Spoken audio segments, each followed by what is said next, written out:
श्रीगङ्गास्तोत्रम्।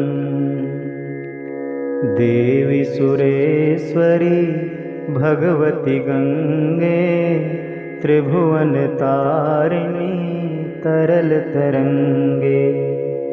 शंकर मौली विहारिणी विमले, ममतिरास्तां तव पद कमले।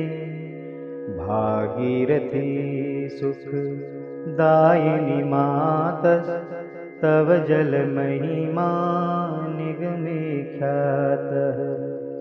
नाहं जाने तव महिमानं, पाहि कृपामयि मामज्ञानं।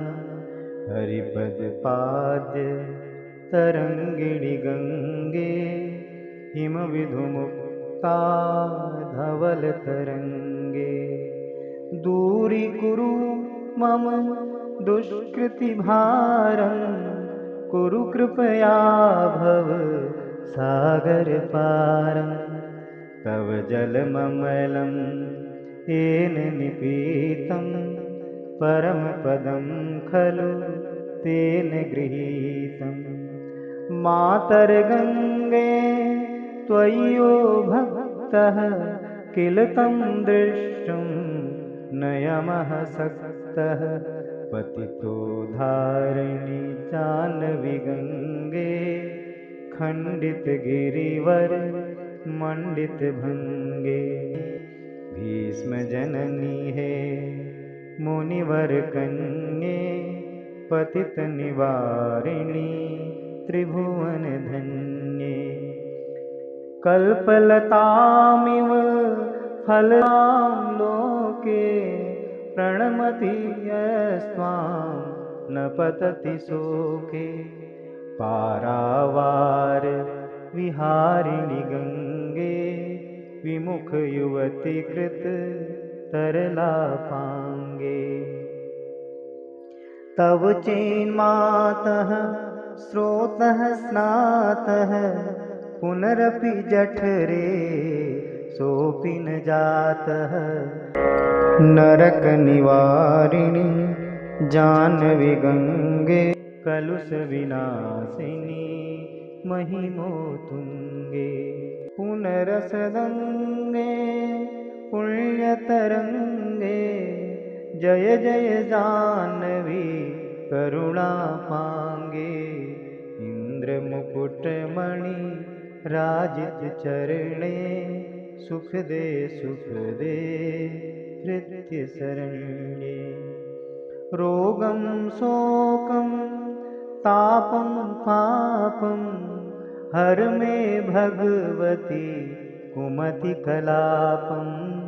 त्रिभुवन सारे वसुधाहारे, त्वमसि गतिर्मम खलु संसारे। अलकानंदे परमानंदे, कुरु करुणामयि कातर वंदे। तव तट निकटे यस्य निवासः, खलु वैकुंठे तस्य निवासः।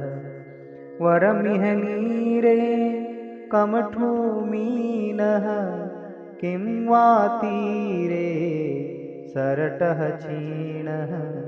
अथवा स्वपचो मलिनो दीनस्तव नहि दूरे नृपतिकुलीनः।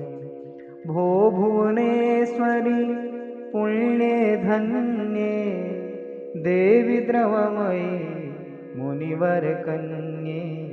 गंगास्तवमिम ममलं नित्यं, पठति नरो यः स जयति सत्यम्। येषां हृदये गंगा भक्तिः, तेषां भवति सदा सुखमुक्तिः।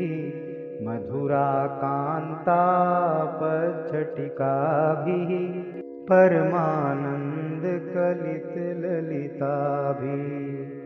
गंगा स्तोत्रमिदं भवसारं, वाञ्छित फलदं विमलं सारं शङ्करसेवक शङ्कररचितं पठति सुखी स्तव इति च समाप्तः।